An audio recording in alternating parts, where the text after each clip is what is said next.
Welcome to another episode. You guys aren't used to seeing my glory. Anyway, we got a guy named Radewan here saying that the Bible is never mentioned in the Quran. I sent him the verse, waiting for him to respond. He's making very bold statements, like they always do when they can hide behind a keyboard. But I'm telling him, come on right now. Come on right now. Let's talk about it. If he believes what he's saying, he can come on and talk about it. So I'm going to keep trying to bring him on. Let's see if he'll come on. Okay.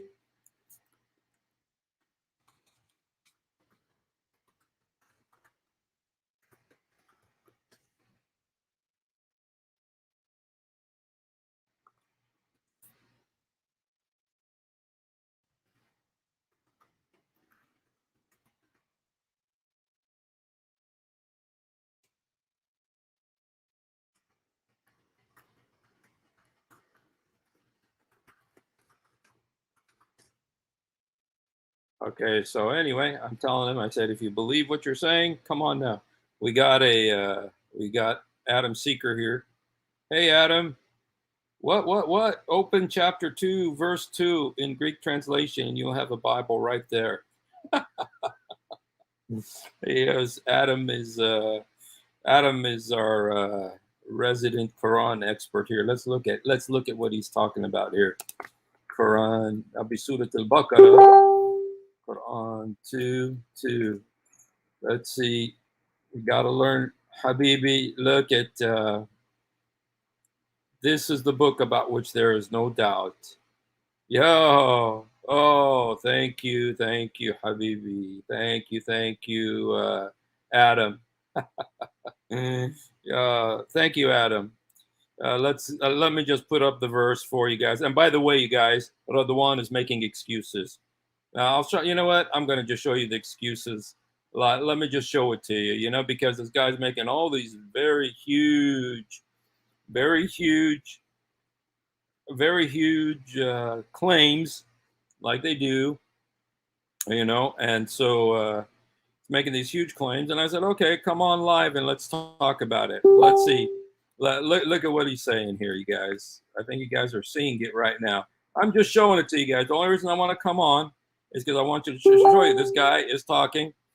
Let's see if he'll come on. Let's not make excuses. Got to learn how to speak in front of people. My English is not that good. I will disappoint you now on that invite. Sorry. See, he's making excuses. I say, if you believe what you say, that's what I'm telling you. If you believe what you say, come tell people. Everyone's watching this stream right now. Everyone's watching this stream right now. Not everyone, but people. I'll tell them people are waiting to hear from you. People are waiting. Come on with me. I will be gentle. Let's see. Have you read the Quran? Truly read it? People are waiting to hear from you. Come on with me right now.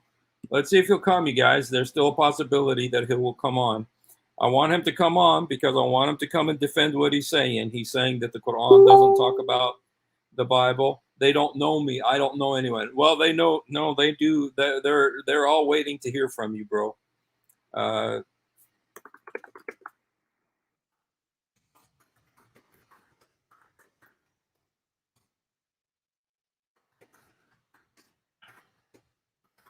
It's not about you or me, but about the truth. I think you told the fib and need to come up. They don't know me. Come up and prove it. I think you told the fib and you need to come up and prove it. You say that the Quran never talks about the Bible. Well, come on live and prove it, man. Prove what you're talking about. Okay? Yeah, people are watching this right now. I don't know if you're going to do it, man, but anyway, let's look at Watermelon Show. You know, you guys, unfortunately, there's a little bit of sadness in my watermelon situation because, you know, I'm a diabetic and I was told that diabetics should not eat watermelon. And so I'm probably going to have to cut down on watermelon, go back to the pretzel situation. And we do have a pretzel situation in preparation, you guys. There's a very strong pretzel situation. I'm hoping I'm going to be able to get Hatun Tash and get Adam Seeker and a bunch of them involved in the next pretzel situation. And so here's the book. It says, look how it says it in. This is the problem with translating. Okay, I want to. You know what I really want to do is I want to go to Quran.com, because with Quran.com you can actually see the English. Okay, here's Surat Al-Baqarah, chapter 2, verse 2. Okay, here's verse 2. This is the one that Adam was telling us about. This is the book. Okay, that. It's not this being the Quran. The word in Arabic is that is the book. And there was no book in the time of Muhammad. There was no book, and Muhammad did not want a book. You guys, Muhammad did not want a book. Remember when Abu Bakr and Umar bin Khattab told Zayd ibn Thabit, compile the Quran into a book, and Zayd ibn Thabit said he would not do it because how can you do something the Prophet would not do? Muhammad wanted people to memorize it, not to have a codex, a book. You know, so at the time when, you know, Muhammad got this verse, you know, there was no book written. There was no book written. So to say this is the book, and you know, some of them are honest. Like look at Fadl Suleiman says that is the scripture. That book has no doubt about it. But some of them say this is the book. Ahmed Taqi-Din, Mahsen Khan, this book has no doubt in it. That's wrong. Ghali, this book, this is the scripture. This is the book. This is the book. This is the book. But some of them were honest. There was like, that is the book. That one's correct. That is the book. So 3 of them are right. And I should give credit to whoever is right. Fadl Suleiman Bridges translation is right. Ma'arif al-Quran, that one is right.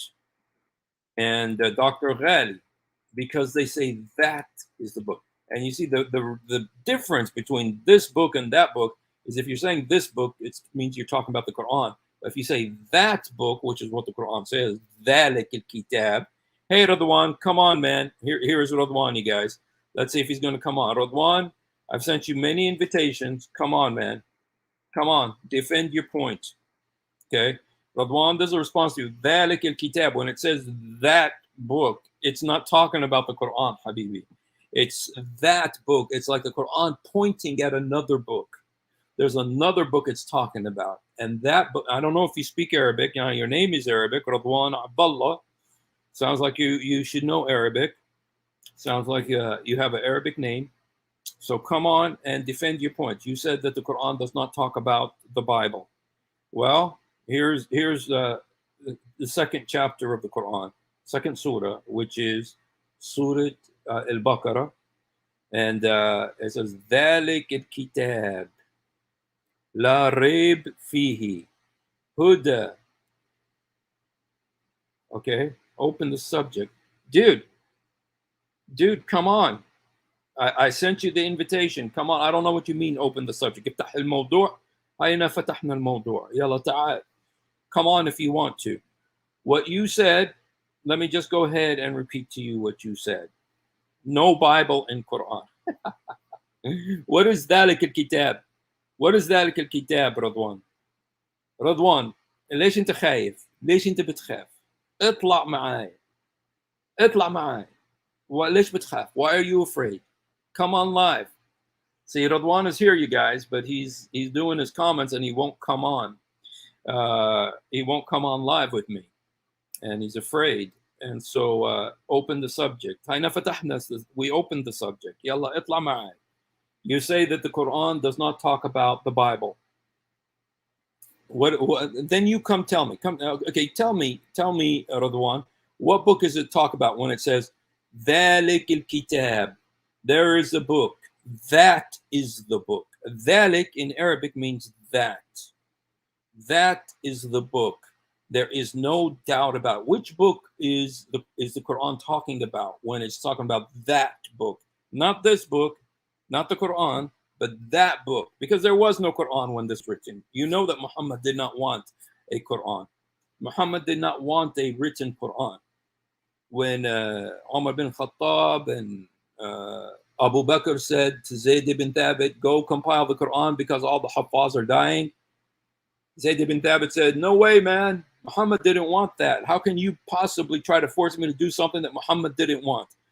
And then Umar bin Khattab and Abu Bakr, excuse me, I've said it so many times, it makes me yawn talking about this story. But, they said to him, hey, listen, dude, this is a good thing. We should do it because all our Haffaz are dying. We're going to lose the rest of the Quran. We've already lost parts of it and we're going to lose the rest of it. They had already lost, there's like 700 missing verses of the Quran that we know about. There's others that are, like what was the surah? Surat Al-Ahzab. Surat Al-Ahzab was the size of Surat Al-Baqarah. Now it's only like 70 verses. What happened to the rest of it? It's gone. There was the 2 verses about, breastfeeding men and about stoning adulteresses. They were under Aisha's bed, and when Muhammad died, a sheep came and ate him. So many verses of the Quran are missing. Many verses of the Quran are missing. And Radewan, here's Radewan, you guys. I'm just showing you. This is the guy that I'm trying to get to come on. Radewan, open the subject. Okay, this is Radewan. No Bible in the Quran. And that's the thing he keeps saying. No Bible in the Quran. I'm not even sure what that means. To be honest, I'm not even sure what that means. But here's your very first reference to the Bible. ذلك الكتاب لا ريب فيه هدى. Let me see. I because my eyes, I'm too old, you guys. I don't understand that good. I mean, I can't see that good. So okay. للمتقين متقين. Okay, it's guidance for those who are mindful and upright. Okay. So ذلك الكتاب, that is the book. That. So here the Quran is pointing at another book. ذلك الكتاب. But let's show you some more verses, okay?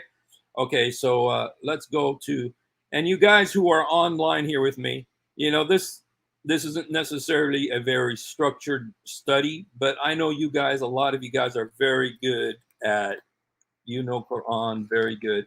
And so I'd like you can help me out and tell me verses where it talks about the Bible in the Quran. Okay, here's another verse. Here's another verse, Radewan. Radewan, okay, where are you? Okay, Radewan. Okay, Radewan. Oh, you got to go, Dragon? Oh, shucks. Okay. All right. Well, if you guys, is it late where you are, Dragon? Yeah, we're so used to having Dragon. I kind of hate to see her go, but I understand if you have to go. But here's another verse, Radewan, about the Bible. فإن كنت في الشك مما أنزلنا إليك فاسأل الذين يقرؤون الكتاب من قبلك. If you have any doubt about what we sent down to you, this is Allah speaking to Muhammad, Radewan. It says, ask those who are reading the book before you. Now, what book were they reading before you?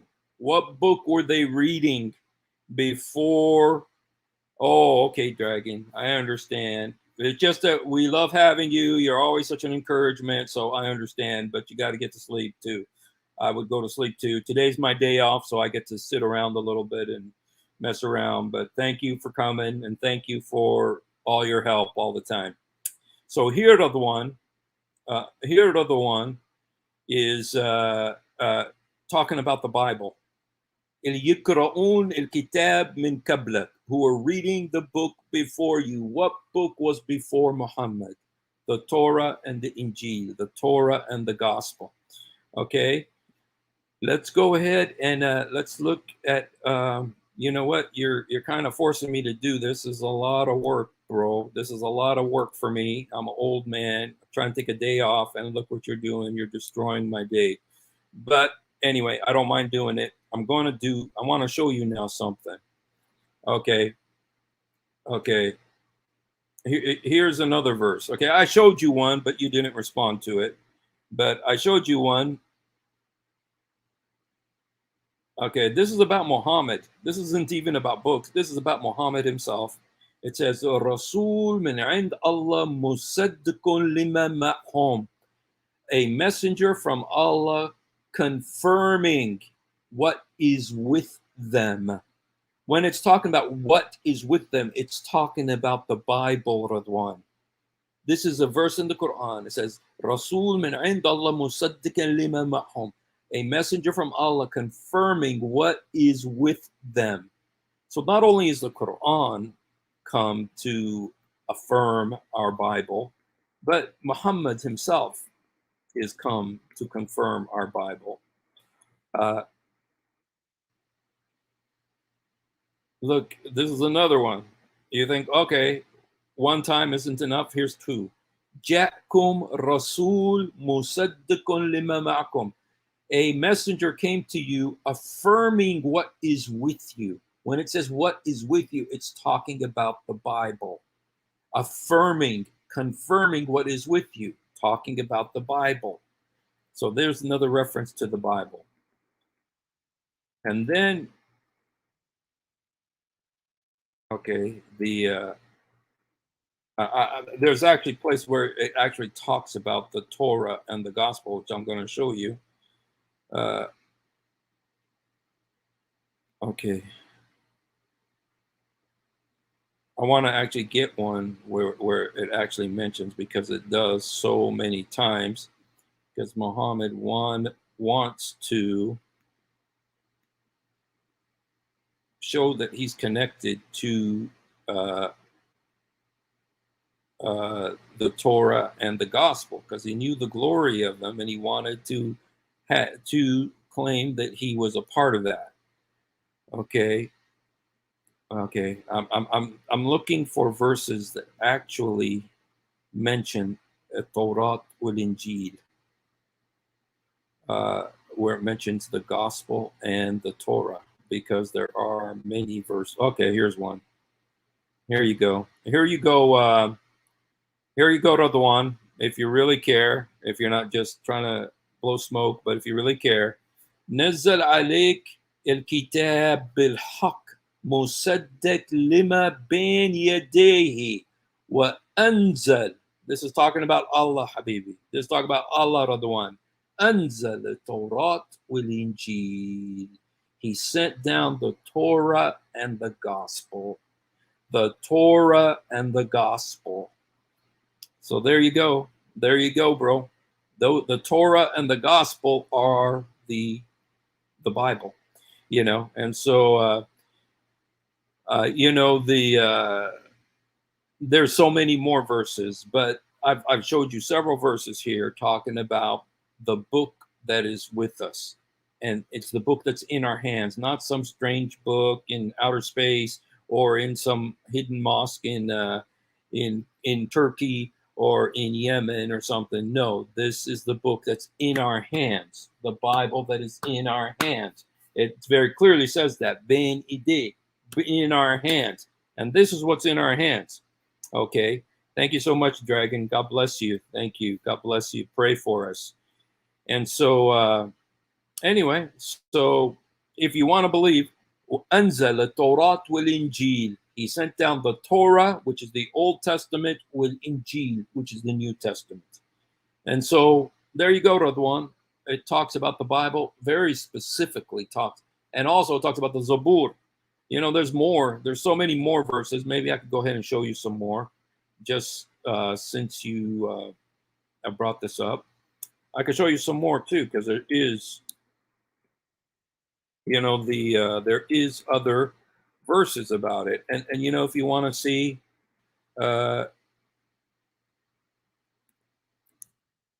you know, I could show you from the Hadith as well, if you want me to go to the Hadith, because there's a lot in the Hadith about the way Muhammad loved the Bible.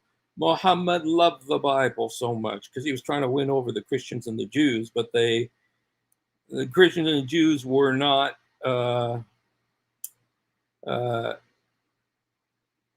they weren't falling for his tricks. That's why he had to exile some. He had to commit genocide on some.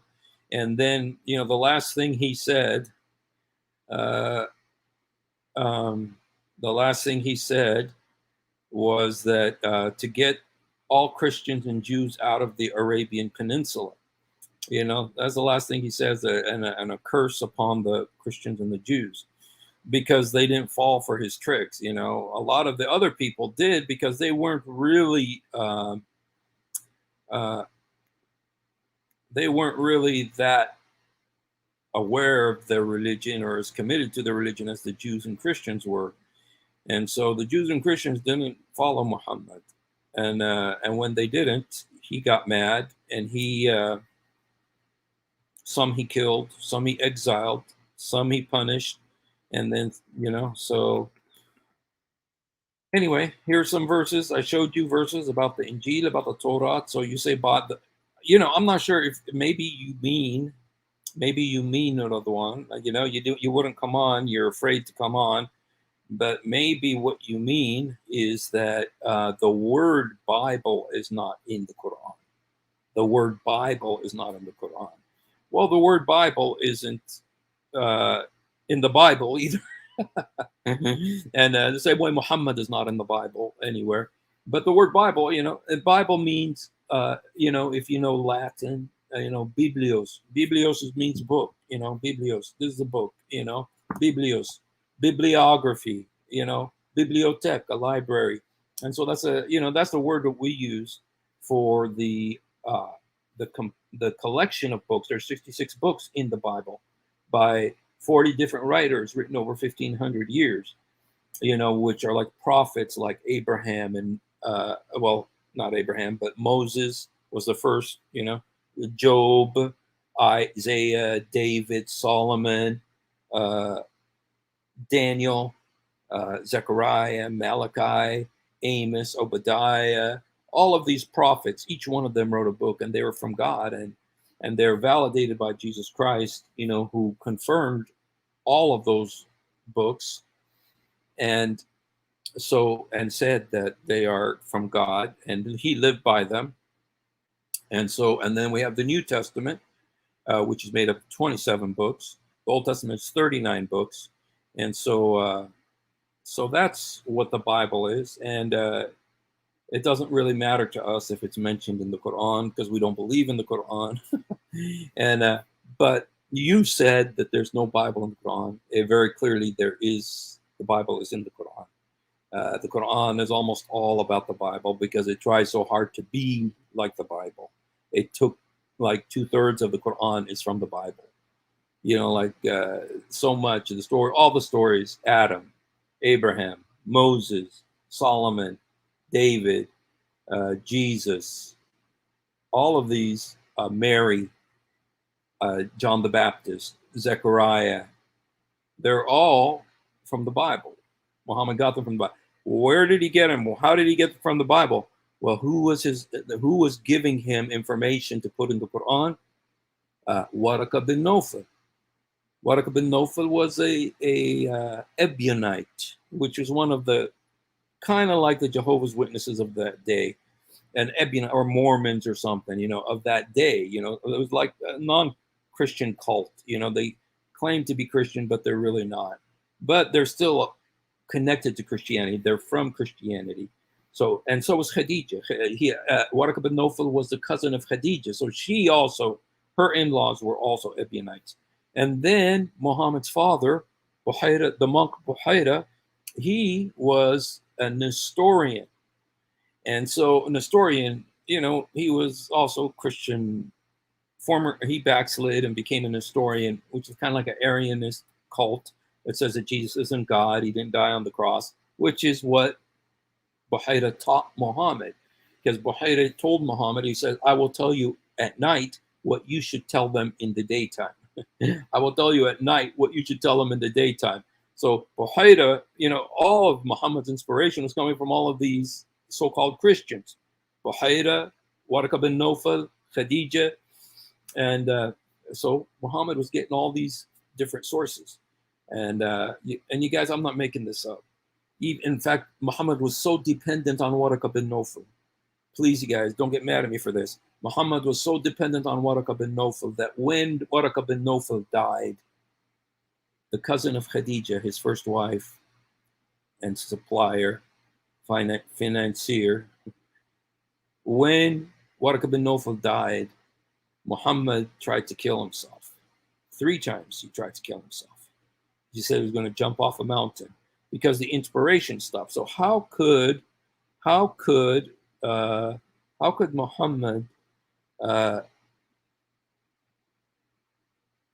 try to kill himself after Waraqah bin Nawfal died? How could he have been so dependent on this so-called Christian? His inspiration was coming from a Christian? I don't know, you guys do it, but, and if you think I'm making this up, you know what? Just because I said it, now I have to show it to you. I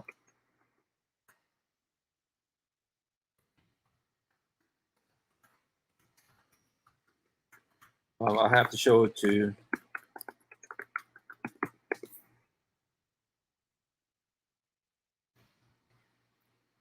Let me show you the hadith. Okay.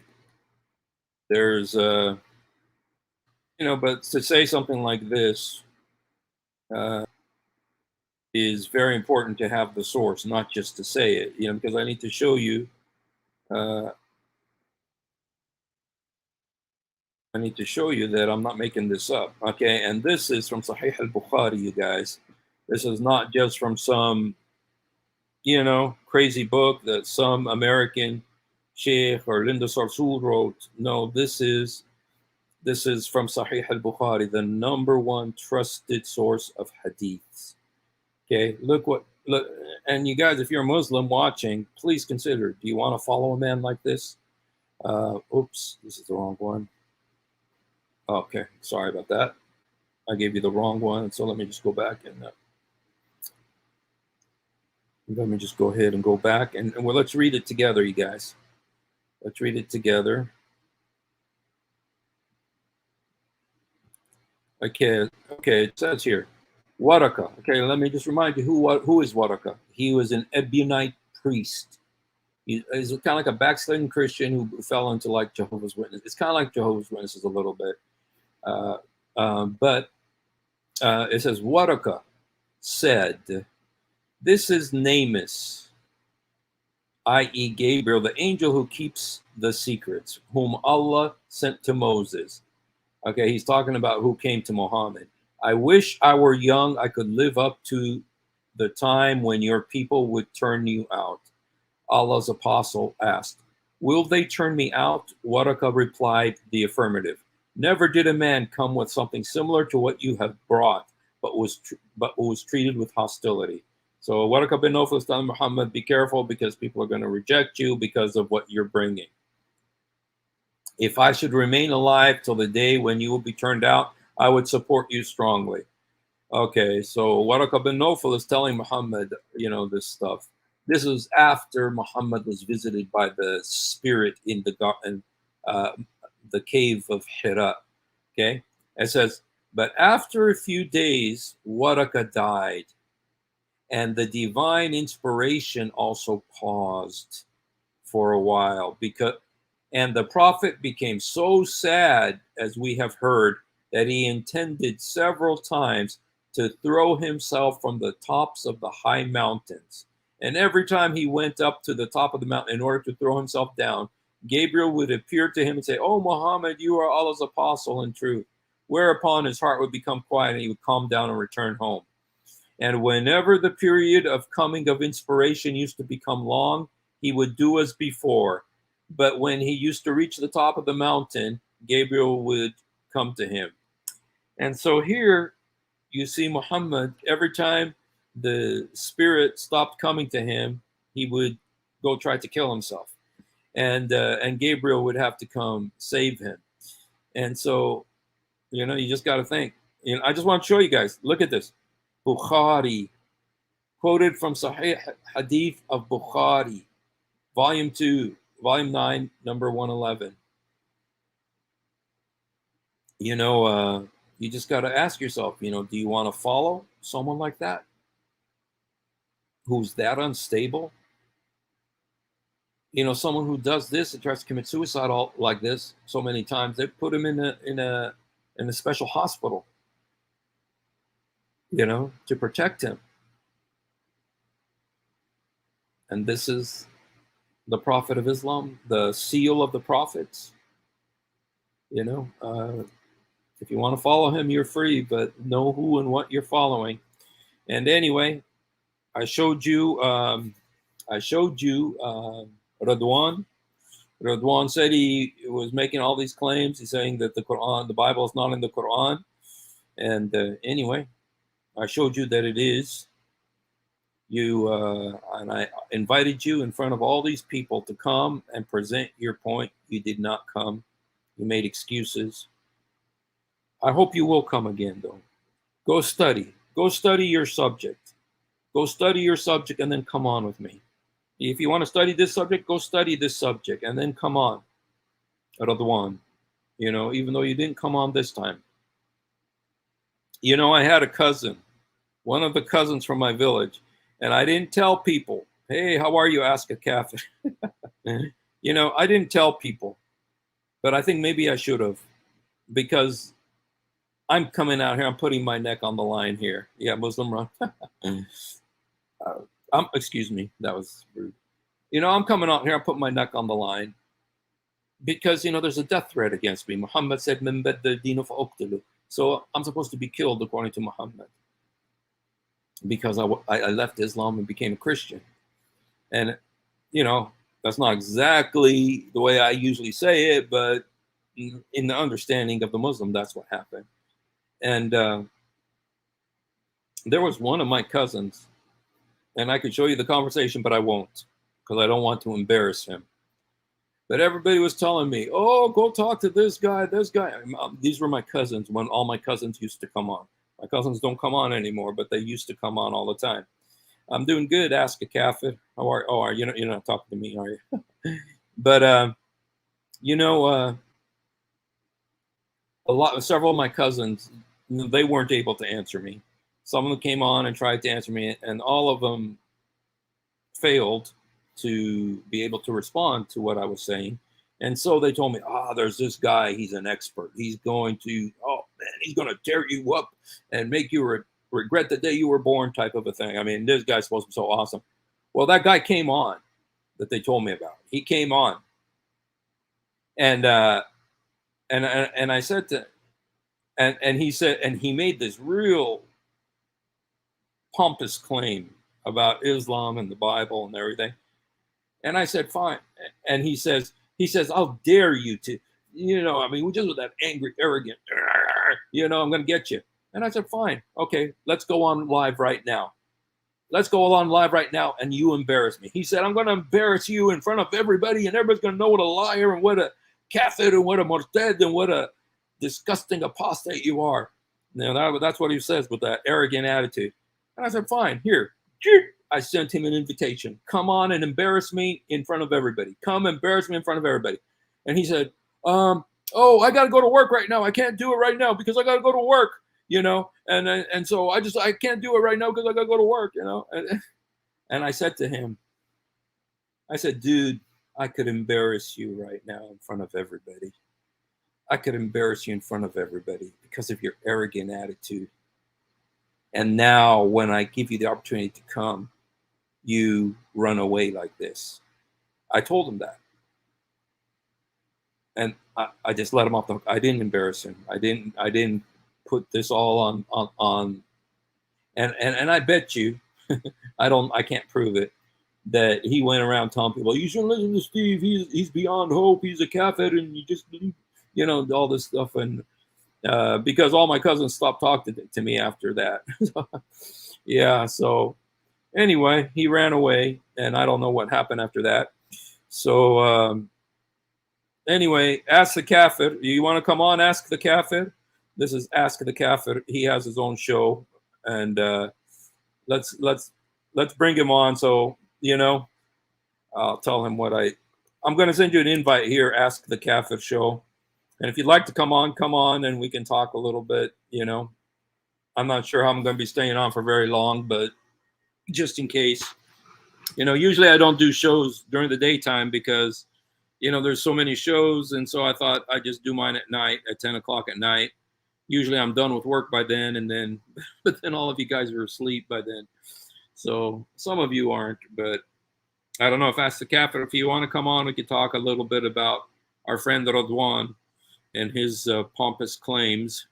You know, the Bible is not in the Quran, and I showed him a bunch of verses that showed that the Bible is very much in the Quran, and that the only reason Muhammad came is to affirm the Quran. Yes, but I need to get on my other computer. Okay. Well, you know, Ask the Kafir, you know, I'm not sure if I'm going to stay on very long. You know, this was just the only reason I did this program was because Radewan said the Bible is not in the Quran.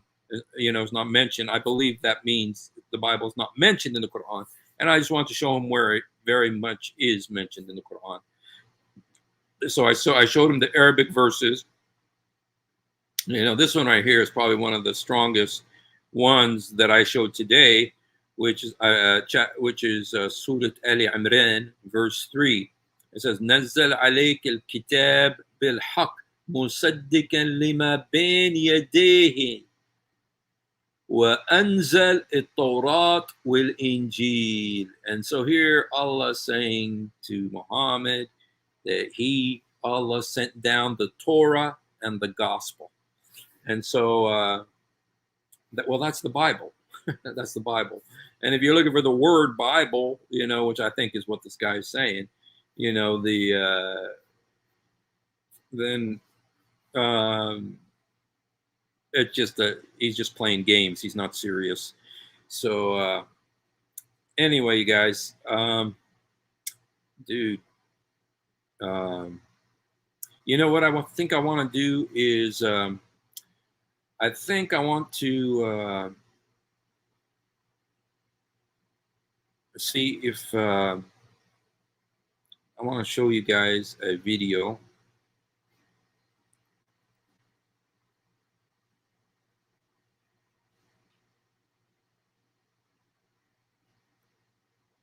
Let me see.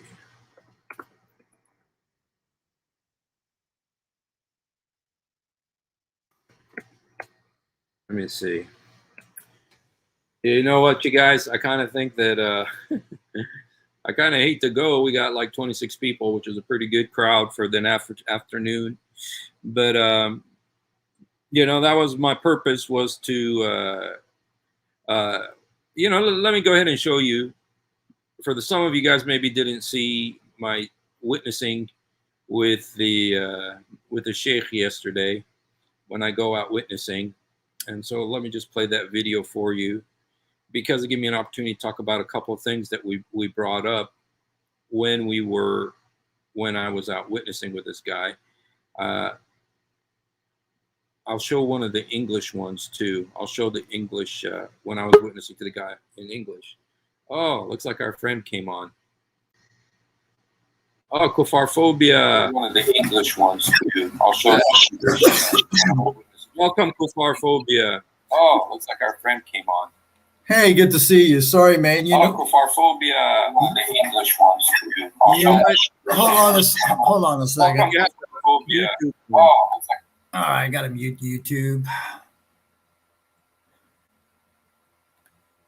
Well, thank you for having me on. I know you California guys. You guys are 3 hours behind me, so it's 5:42. No, the laptop that I was on the first, I'm trying to install a game. Okay. And it's telling me it's going to take 4 hours, so I'm using my new laptop. Oh, okay. Yeah. Cool. Yeah, you're always doing these shows like late at night when I'm having my second sleep. Yeah.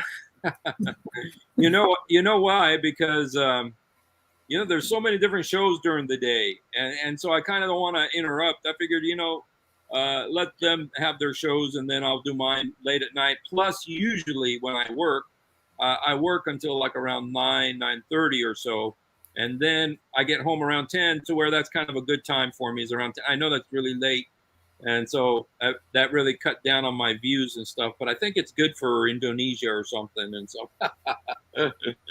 so Well, I mean, it's good for one part of the world. It's bad for people like us who live in the East Coast. yeah. So, like 10 o'clock for you. It's also really bad for me as far as debating because Oh, of that time difference. okay. So it's kind of hard to get, like there's a guy that had debated Chris. Well, I don't even know if it was supposed to be if you can call it a debate, but he's in California like you. And we were supposed to have a debate discussion, I think last Thursday at 6 o'clock my time, which would have been about 9 o'clock his time. But then he said, man, I don't get home till I don't leave work till like 5. Well, 5 California is 8 my time. So by the time he was able to get online and everything else, is going to be like 9, 10 o'clock my time. And I'm like, dude, on weekdays, I'm in bed by 9 because I got to get up super early. Okay. So I don't do anything unless it's a Friday, because then I don't have to wake up early on a Saturday. But Monday through, the same thing happened to me. I was supposed to have a non-public discussion with Nadir Ahmed. Oh, yeah. He wanted to test me out before I guess we actually did a debate. So he's like, we'll do it, but it won't be recorded or any of that stuff. I'm like, cool. But he doesn't realize I've debated him before on Pal Talk. Oh, okay. Well, he's a slippery one. My belief about him is that he doesn't believe anything.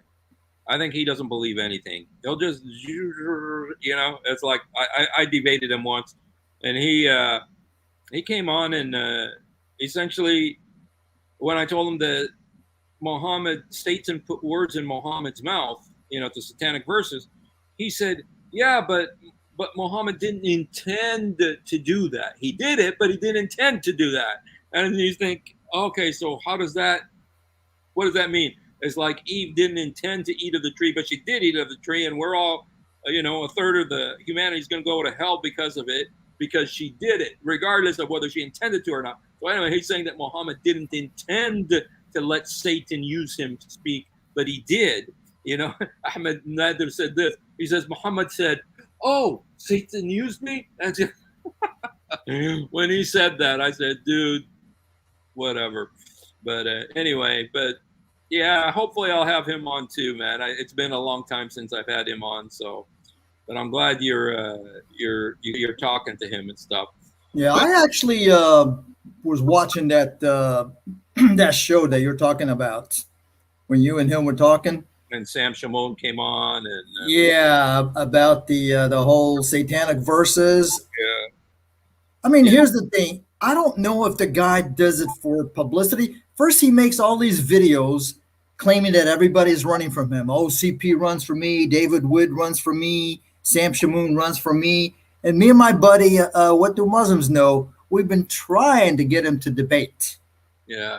And I emailed him months and months ago, and he said, oh, send me your channel. And I was like, So finally I gave in, and I said, okay, go watch my channel. And then he comes back, he says, I don't want to debate you. I'm like, why? He's always looking for entertainment. So am I. So, but then like last week, he emailed me back and he says, yeah, I'll give you a shot. And I'm like, okay. I have emailed just about every Muslim that I know of. And Kenny Boomer won't debate me because I'm unknown. I'm like, okay. Yes. I would be the perfect candidate, because then you could supposedly embarrass me and show off to all your Muslim buddies.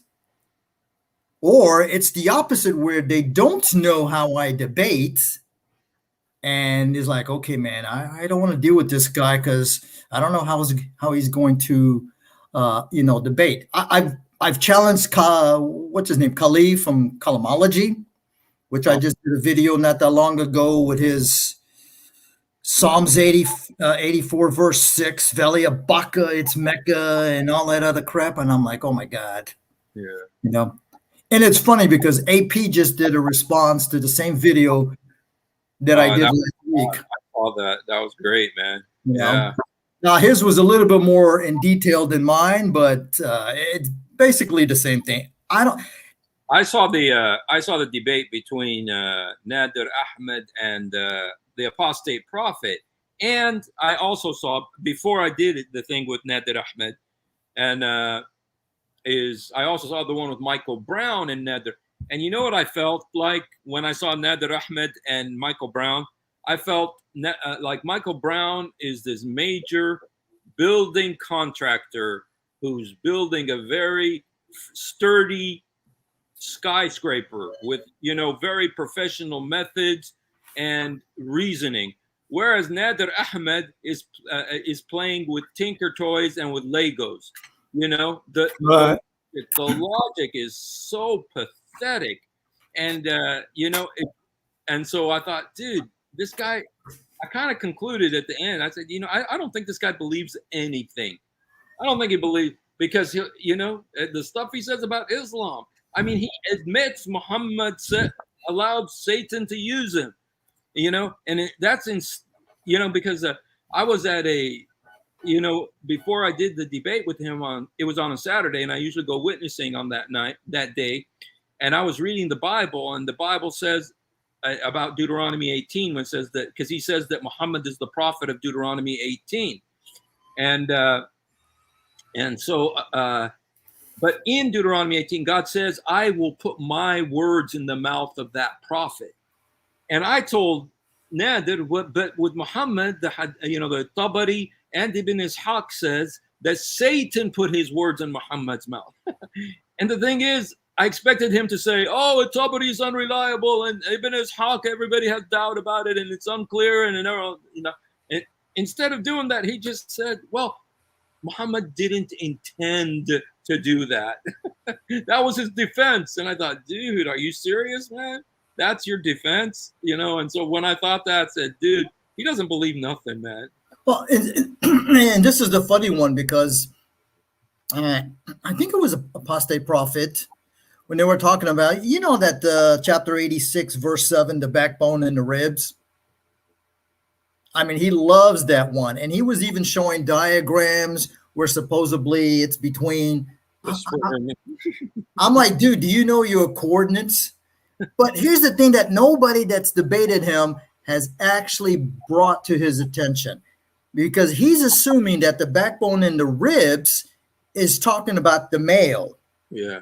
But if you read the tafsirs, it's the ribs of the female. Yes. Meaning that she's got sexual fluids coming out of her boobs, or in that area. So that right there destroys him.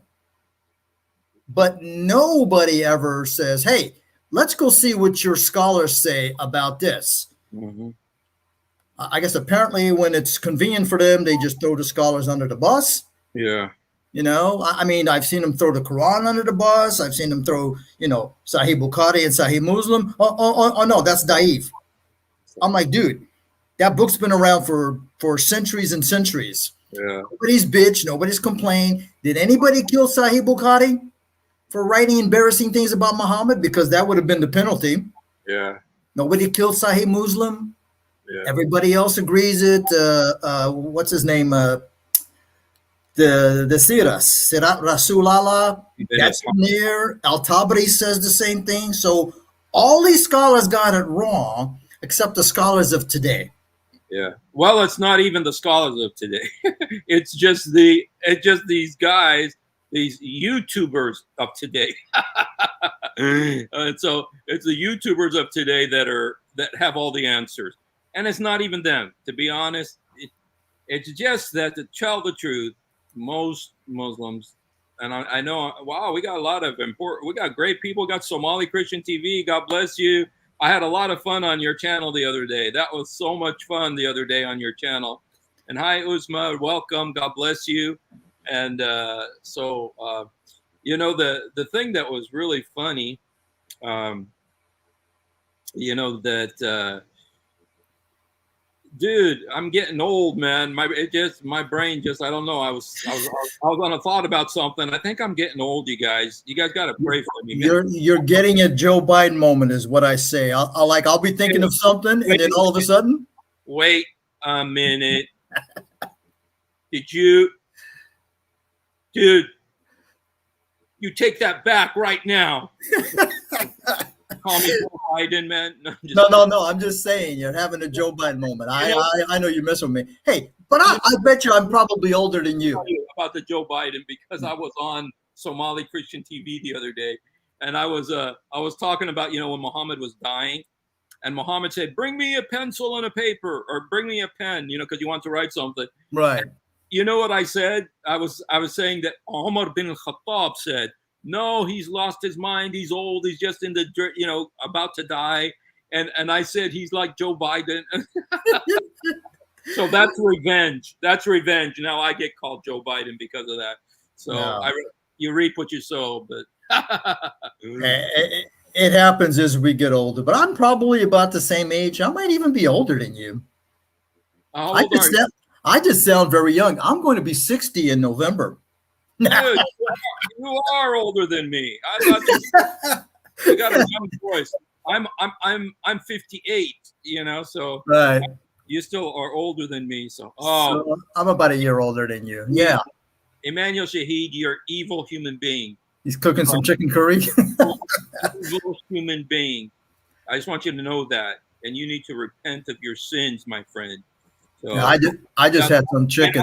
Cook is oatmeal. No, I'm actually a good cook, but I don't know how to cook curry. So, but hey, it's actually very good for you. Yeah, I'm just too lazy most of the time. I'll just stop at Little Caesar and pick up a $5 pizza.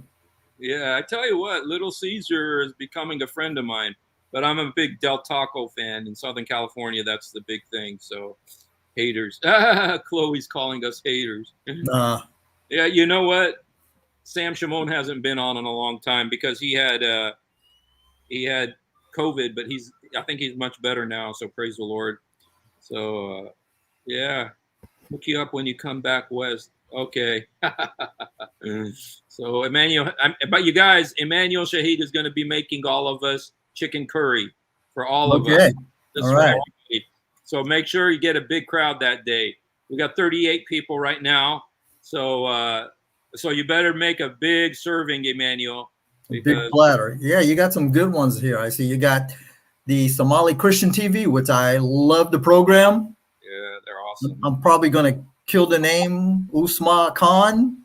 Yeah, she's great too. She's ex-Muslim too. Yeah, I know her from what's her name? Dude. Amina Sardir or something like that. Okay, yeah. We got a lot of ex-Muslims on here, man. Well, Emmanuel, I know him already. Somali Christian TV.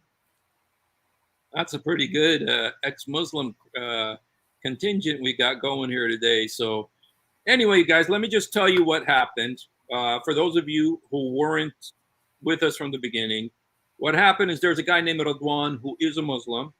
And Radewan came on and said, the Bible is not in the Quran. It's not in the Quran. And so I challenged him. I said, well, come on live right now and talk. Let's talk about it. Today's my day off, so I got time. Come on and talk about it. And then he said, well, I like to do right on Facebook and everything. I'm not ready. And, typical, all the excuses that they always make for when they don't, come on. But anyway, then Adam Seeker came on and gave me chapter 2, verse 2 of the Quran, which is, let me go ahead and show it to you because this is a very important, this is the first, this is Surat Al-Baqarah, which is the biggest chapter in the Quran. And it's, what's important about it is it says, this is what it says in Arabic. It says, ذَلِكَ الْكِتَابِ لَا رَيْبَ فِيهِ هُدًى لِلْمُتَّقِينَ. That book, it's talking, this is the Quran pointing at another book. Now, when they translate it, Sahih International, of course, I consider them the, I shouldn't say this, you guys, but it's like the, I was going to say something, but I don't want to demean any fast food restaurants, but this is going to be one of the low fast food restaurants of Qurans. But the way they translate is this is the book. But that's not what the word says. It says ذَلِكَ الْكِتَابِ. ذَلِكَ means that book. It's pointing at another book. It's pointing at the Bible. And then I showed him a bunch of verses. That show that the Bible is in the Quran, especially this verse right here. It says, he has sent down upon you, Muhammad, the book in truth, confirming what was before it. And he revealed the Torah and the gospel in Arabic. وَأَنزَلَ التَّوْرَاةَ وَالْإِنْجِيلَ. So you can't say the Bible's not in the Quran. It's there. I think maybe he means the word Bible, Biblios, which means book, just book in there. So anyway, and if that's what he's doing, I think that means he's not really serious. He's just trying to stir up trouble. But anyway, and then I also showed him some other verses. These are some Arabic verses. جَاءَكُمْ رَسُولٌ مُصَدِّقًا لِمَا مَعَكُمْ. And you guys, these are two very important verses. This is a messenger, talk about Muhammad, came to you confirming what is with you. Let me get my Bible. Yeah, but what was funny? That verse that you just had before that talked about a book that was given to Muhammad. But here's the thing, there was no book. Muhammad never had a book. Muhammad didn't want a book. Muhammad didn't want a book. That's exactly right. When Uthman and Abu Bakr and Umar bin Khattab said to Zayd, write a Quran, he said, I won't do what the Prophet didn't want to do. He didn't want a book. Right. And there was no book at that time. Exactly right. In fact, I even said that when we put that verse up. There was no book. It was talking about that book. And it says there's no doubt in it. Talking about this book. This is the Bible, you guys. Biblios. There's also that verse where Muslims claim that it says Allah will protect the Quran. But if you read the Arabic, there's no Quran mentioned in there. Yeah, it's chapter 15, verse 9. Let me bring it up because that's But yet, if you read the Quran, there's at least 69 verses where Allah was capable of mentioning the Quran, but he just couldn't do it in that particular verse because I think he used the dhikr or a reminder. Inna nahnu nazalna. Here, let me show it to everybody just to, this is, I use this, because I go out witnessing on, by this Muslim supermarket. And so there are Muslims there, and this lady walked by, and she says, Allah protects the Quran. It says, he doesn't say Quran. He says, dhikr. Here it is. Inna, indeed we, nahnu, we, nazalna, have sent down dhikr. It doesn't say nazalna al-Quran. If it was about the Quran, it would say the Quran. It says dhikr, the reminder. وَإِنَّ لَهُ لِحَافِظُونَ. And we, indeed, we are the guardians of it. He said, when I was a Muslim, this is the number one verse about Quran preservation that they hold on to. This is such an important verse. But it doesn't say Quran. It's so interesting that the number one verse they use for Quran preservation doesn't mention Quran. It uses the word dhikr, which means a reminder. And if you look in the Quran, that you will find a place where the Torah is called the reminder. Yep. And the Zabur, which is the Psalms, are called the reminder. And so, just using the Quran, you can destroy that argument. Yeah, because those other two books. Now, here's the funny thing also, because they claim that the Zabur, aka the Psalms, was given to King David. Right. But the Psalms are not all from King David. It's true. So how did that happen? Moses, by Asaph, but I think the argument you can use for that, just let them believe it. And because there's an interesting word where Allah says he wrote the Psalms, and I mean that's a very strong passage where it's saying that Allah himself wrote the Quran. I mean the Psalms. Really? And the reason why that's so powerful is because Psalm 22 is in there. Psalm 22 was written by David. And so that one was written by David. And it says, they pierced my hands and my feet. they threw lots for my clothes. It's about the crucifixion of Jesus Christ. And Right. so I think the benefit of them thinking that is worth let them believe it, because we could use that to show Now, the truth. is that in the Quran? Which one? About Allah writing the yeah, Zabur. yeah. Let me see if I can find it, Because I know the one about where Allah wrote the Torah, that's in the Hadith, where Muhammad is. I'm sorry, not Muhammad. Yeah, Muhammad is kind of witnessing a back and forth argument between Moses and Adam. I know that. Let me see if I can find it. Okay. Yeah. Okay. What it says is it's talking about the Psalms, and then it says, Kutib Allah lakum, that Allah wrote for you. I mean, this specifically, you know what? I'm going to look it up. I'm going to get that verse. I can find it right here, Quran.com. Kutib Allah lakum. Let me go back. You know, because that is a big, powerful argument there that you can use.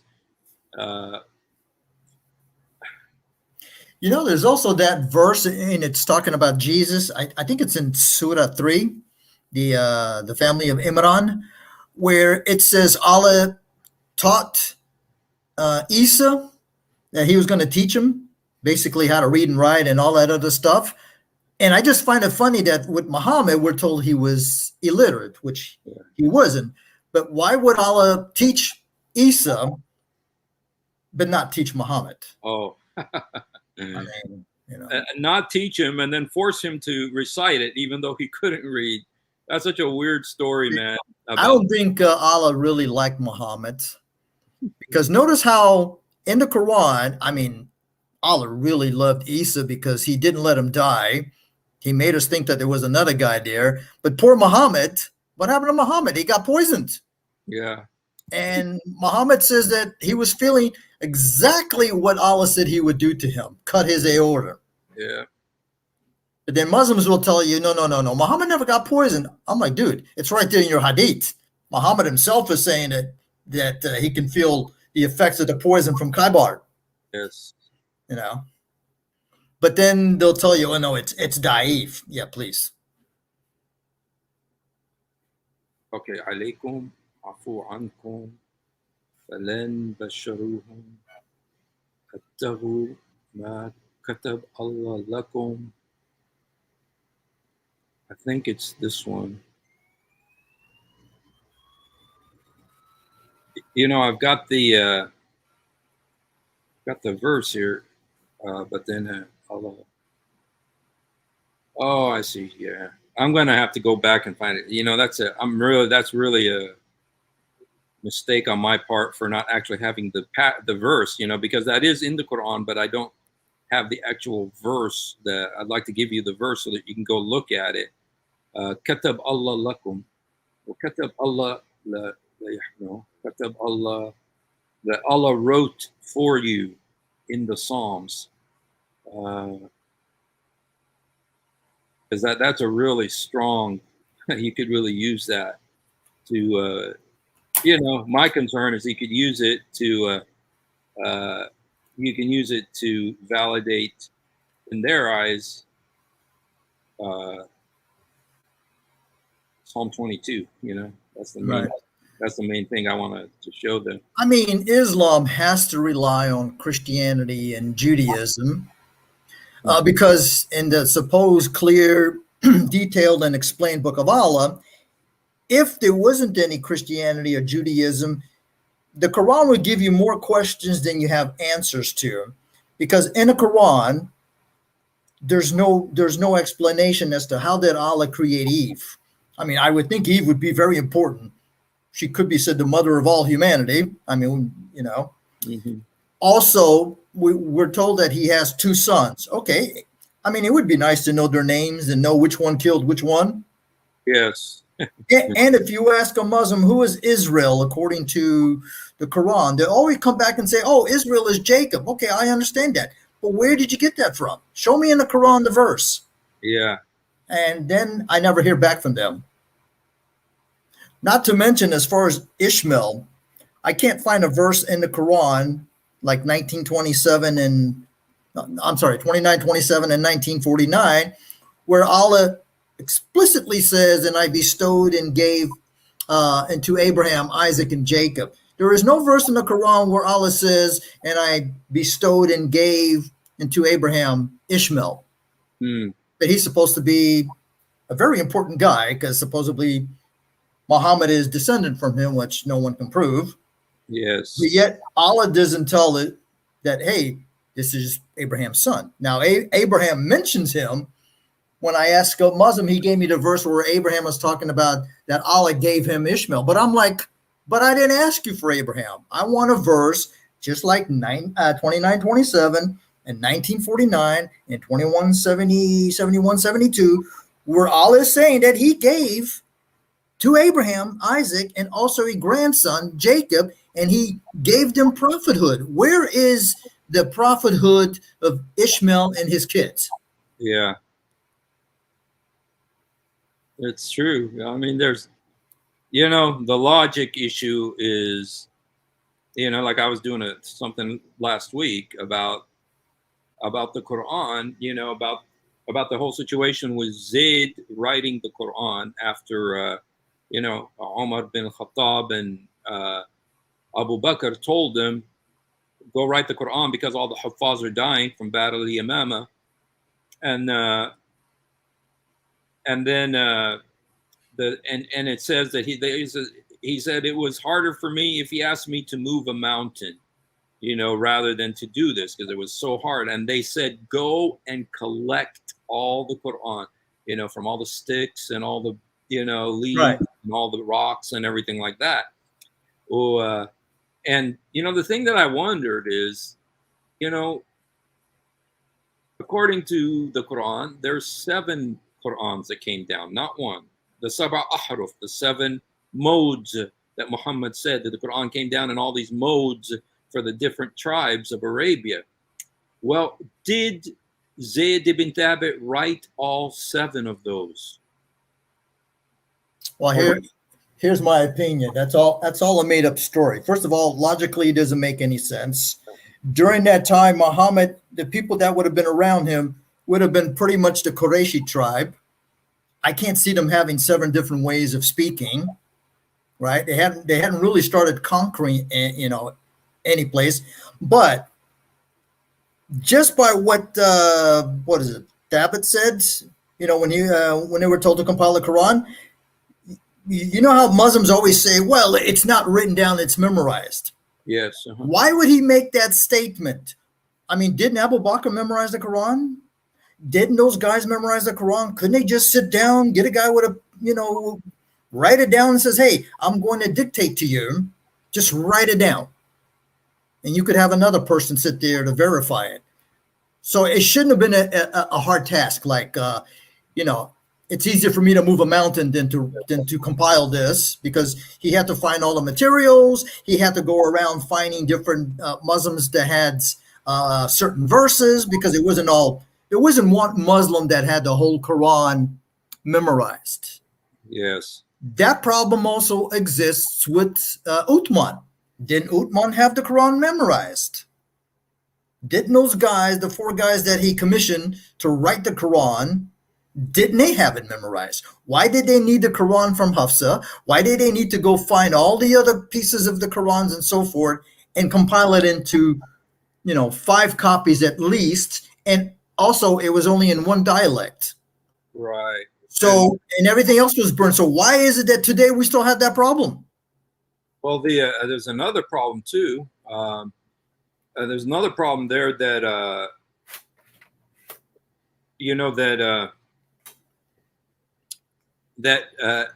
Uthman tells Zayd and these other 3 guys that he told to write the Quran. They brought him the Hafsa Quran. They said, okay, now you guys copy it from Hafsa's Quran.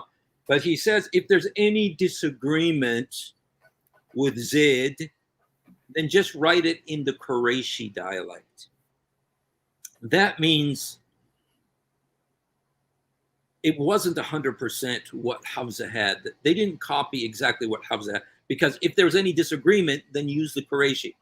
And so that means that it wasn't a perfect copy of what Hafsa had. And so, there's just so many issues, in that whole story there. So, but they don't for some strange reason. I don't understand how anybody can study Islam, study the Quran, study Muhammad, and come to the conclusion, oh yes, it's a book of truth.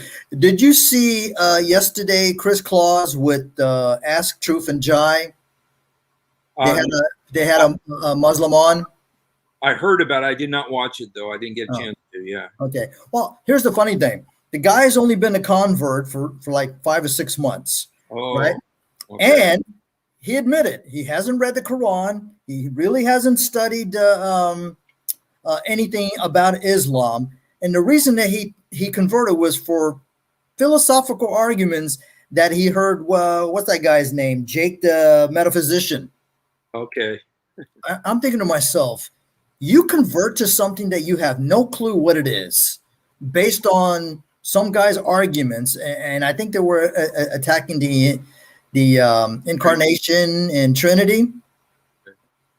But he's actually a nice guy. But I'm like, dude, you haven't read the Quran. You haven't read the Hadith. Which guy? Was it that blonde guy? No, I don't think he's blonde. He's a little bit on the chubby side. Okay. I mean, he might have light hair. Yeah. But he was also on the Apostate Prophet show. Oh, okay. But he yesterday he was with Chris Claus, Jai, and Ask Truth. They were talking about the atonement. Okay. And I mean, he's honest because he said, hey, listen, I really can't talk about, Islam topics because, I've only been a convert for 5-6 months. I'm reading the Quran. I'm halfway through it, and I don't know anything about the Hadith. And I'm thinking to myself, bro, you became a Muslim and you have no idea what Islam is teaching you? Well, that's like what what's his name said. Yasser Qadi. He says people who come to Islam, they don't come because of arguments, because of logic, because of theology. They come because of emotion. And when they are, putting on all this beautiful stuff, we love Jesus more than you guys do. We love Mary more than you do, and we love the real Bible more than you guys do, and all this stuff. And when you tell somebody who doesn't really know Christianity, he doesn't really know the Bible, and and they say, "Oh yeah, we believe in one God too, man, and we believe in Jesus," and but they don't know the doctrinal, the basic doctrines of the Trinity, the deity of Jesus Christ, the dual nature of Jesus Christ, the crucifixion and the resurrection, and then that's where the deception comes in. That's why Jesus says.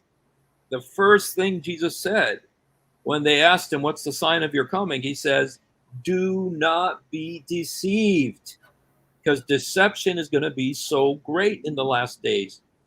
And so, as Christians, the churches need to focus more on the essential doctrines so that the people could be strong in those so that they can be protected against this onslaught of deception that is going to come. That has already come, but it's going to come even more, and so, thank God, thank God that, there's people doing stuff. Thank God for the internet, so showing people the truth about these things. Well, I think the two biggest enemies of Islam right now is one, the internet, and the fact that we now have access to their sources in English. Yes. From ex-Muslims, from individuals who have gone to college and have PhDs in the Arabic language. Now we're doing the same type of critical examination of Islam as has been done to Christianity for hundreds of years. And the more we look into it, I mean, I love Jay Smith and what he's doing and the people that are around him. Because that narrative is just blowing apart.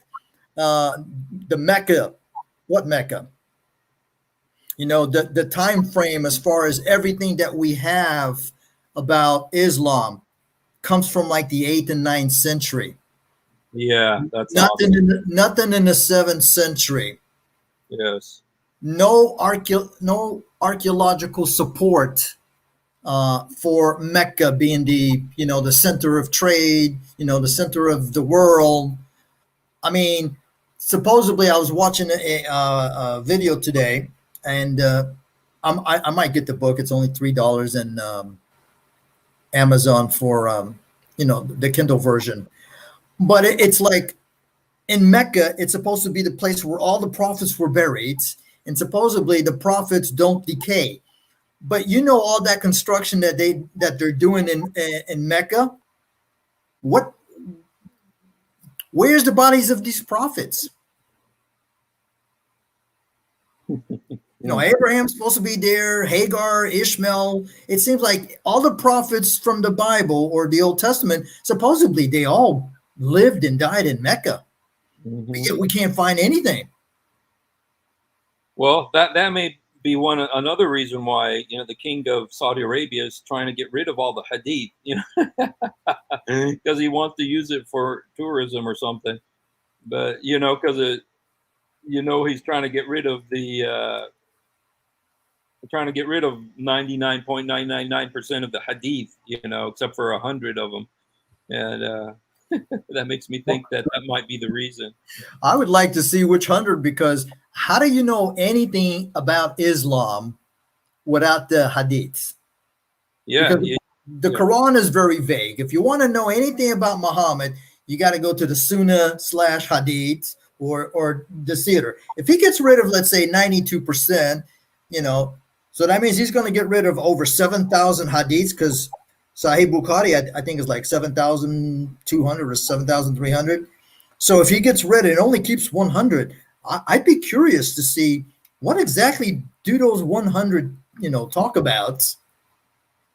And they're called the mutawatir hadith, which are the right. multiply attested to several groups, and but you know what, there's still a bunch of stuff in those mutawatir that it's not enough. They're going to have to get rid of them too, because there's lots of very embarrassing stuff in those too. So, well, he's going to have to get rid of the Quran too, because there's embarrassing stuff in there.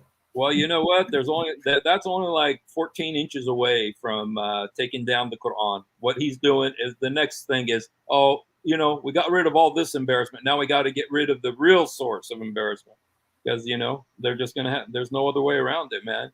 That thing is, You think they might try to assassinate the guy? I mean, he's literally destroying Islam. You know what they did to Uthman when Uthman burned the Qurans. And so, you know what? I don't, yeah, but he's got very good guard, got very good protection. I hope so. You know what? And plus, I wouldn't be surprised if America's protecting him, because the stuff he's doing, man, is. Well, here's something that's interesting. You remember a lot of this stuff took place right after Trump went to Saudi Arabia. He held the sword. What happened after Trump left? All these princes got arrested, yes. Especially that big guy that owns or a big chunk of YouTube and Facebook. All these people got arrested and quietly disappeared. Now he's talking about churches being allowed. Could you imagine that? That'll be the end. The minute that they build the first church in Saudi Arabia, I mean, the other 56 Muslim countries are going to have a cow. Yes. Yeah. Well, you know what? If you read Ezekiel 38, which is talking about the big attack on Israel, from Russia and Iran. What's interesting there is that Saudi Arabia is on the side. Saudi Arabia, is Sheba and Dedan, and they're standing on the side, and they're not really involved with this attack on Israel. You know, which I find so interesting. And I'm thinking, why is it? And I'm thinking, you know what? I think maybe something's going to happen there. I kind of think that what is happening there, that God is moving so mightily among the Muslims right now, that they're not going to be, you know, these rabid and anti, you know, Israel so much anymore. So, but I found the verse that I was talking to you about. Oh, okay, good. Because I want to read it to you in Arabic and English, just because the English isn't very well translating what the Arabic says. And it's Surat Al-Anbiya 105. And it says, this is Allah speaking, Laqad katabna, and verily we have written, fi is Zabur. It says here in the scripture, it doesn't say scripture, it says is Zabur, in the Psalms. Zabur is the Psalms. It's what's given to David. Min ba'ad dhikrat al-ard. Okay. Yarathha abadi il-salihun. Okay. So we decreed here, it's calling the Zabur, you know, the dhikr, you know, which is like that we are sent down the dhikr and we preserve it. So, but here Allah is saying He wrote in the Zabur. And so this is Arabic actually says Zabur? Yes, it says Zabur. It doesn't say. I'll have to take a look at it. It's 21:105. So, you guys, you know, we have written in. I'm surprised that. Okay, now there is one version that says that. There's actually one of the versions that says, I mean, the English translations that say that it is. Yeah, I see it right there, right after the Fadel Solomon. Ma'arif al-Haq, right here. We have written in, okay, and this guy, Muhammad Mahsen Khan, says it's Zabur also. Oh, and Osmani says it's Zabur. I wonder what Muhammad Hijab says. I always wonder what Muhammad Hijab says. We have written in the Psalms. Okay, so even Muhammad Hijab, you guys, says it. So you know it's true now. So, that's surprising that the Bridges translation, which is exposing all the different variants between the Qurans, yeah, right. That he doesn't mention that. Now, here's something funny. Why would Muslims use the Sahih International? I mean, that's written by 3 American women converts. Really? And Allah says women are not very, you know, they're half brains. Yeah. So why would I read a book that's from 3 American converts that are female? Because you want the good graces of CNN on your side, and that's one way to do it. You know? I'm pretty sure not many Muslims know that Sahih International is actually a Quran translated by 3 converts. Well, didn't Pickthall was also a convert to Islam, and he was. Yeah, but he's not female. You know what? I'm from California, and we don't like to use such very rigid language. Okay, so we don't know. You know, for instance, I identify myself as a Korean teenager. Oh, okay. That's what I feel like today. So please don't be bigoted, okay? Hey, I'm a black Chinese, so you know. Just kidding. So, well, you have the same problem as I did in South Florida. I mean, you get you don't know who's who down there. Yeah. You know, especially if you go like to South Beach. Yeah, not a place you want to be, and you got to be really sure he is a he and not a she, and vice versa. Do's and ifs hadith. Yeah. You know, MBS wants to get rid of the Hasan and Da'if hadith. He doesn't just want to get rid of the Hasan and Da'if hadith. I just want to tell you, he wants to get rid of even the Sahih, because all he wants is the Mutawatir, which is the multiply attested. There's only like 100 of these hadiths. He's getting rid of gazillions of them. He's getting rid of, not just because there's way more Sahih hadith than 100. There's only about 100 that he wants to keep. And you know what? And the amazing thing is Al-Azhar University, the Vatican of Sunni Islam, is just saying, okay, well, we're okay, you know? And you're thinking, what? All the people who died because of your translations of those books, and now you're just saying, okay, we were just kidding. Oh, come on, man. It's just like, I don't trust those guys. yeah. Dhikr, it does say that dhikr is the Torah, and it says dhikr is the Zabur, which is the Psalm. So both the Torah and the Zabur are called a dhikr in the Quran. You know, if you want, I could. I've got slides about that too. I could show you. And so, in fact, let me go ahead and pull that up. And so, oops. Okay. Dhikr in Quran. Dhikr. Let me see if I got it here. I can show you. Quran is dhikr. I mean, Psalms is the dhikr. Torah is the dhikr. Yeah. So, anyway, guys, like I said, I came on here because this guy said that the Bible's not in the Quran. So I wanted to challenge him on that, and he did not take me up on my challenge. And so he did not come on. So anyway, thank you, brother, for coming on. It's good to have you. No problem. Always a pleasure. Yeah. And let me see if I got this. If I have this right now about the Psalms and the Torah being the dhikr, I'd like to show that. But it's very clear, that is the case. And if I can't show you right now, I'll show you another time. Okay. And if I'm ever online doing my live stream and you're awake, yeah, I usually post a link over on Skype, and I think you're in that group that we belong to. Yes. So if you're available, because I think who came on Saturday? Was it that? Yeah, Saturday. It was Eric and Dr. Kabir. Who? What's his name? Isa Kabir. Oh yeah. Yeah. So we were there. The whole thing started with I've got a collection of some really absurd hadiths. Like the one about Moses running butt naked, swinging in the cool air, chasing the rock, and I had a whole bunch. I actually think I have 77 that I started putting it into a book called The Hadith Comedy Hour last year.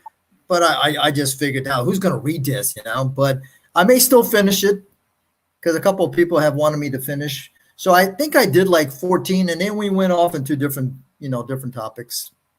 Well, that sounds like it could keep you busy for a long time. That Moses thing, because I was just on Al-Fadi, and my focus was that that in the Quran, Moses doesn't really take much of a beating. Neither does Abraham. Neither does Adam. The one who really gets a lot of abuse is Jesus in the Quran. And, so it's an attack on Jesus primarily. And, but I want to say, when I say that Moses doesn't get that big of a beating in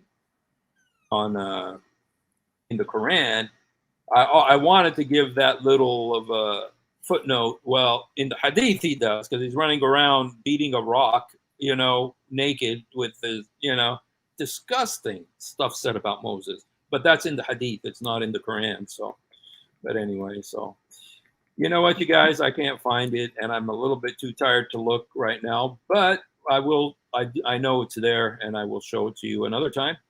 And thank you guys for being with us. This was kind of an unexpected thing. I was waiting for Radewan to come on. Radewan did not come on. And so, but anyway, God bless you. Thank you, Kufarphobia, for coming on. No problem. Thank you. God bless you.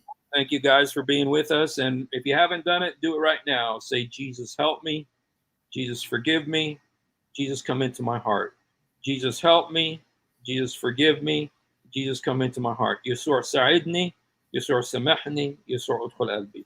He loves you. We love you. Have a wonderful day. And as Apostle Prophet would say, stay away from Islam. Stay away from Islam. And have a good one, brother. As Adam Seeker would say, I am your favorite Murtad. There you go. And Adam was the first sinner. But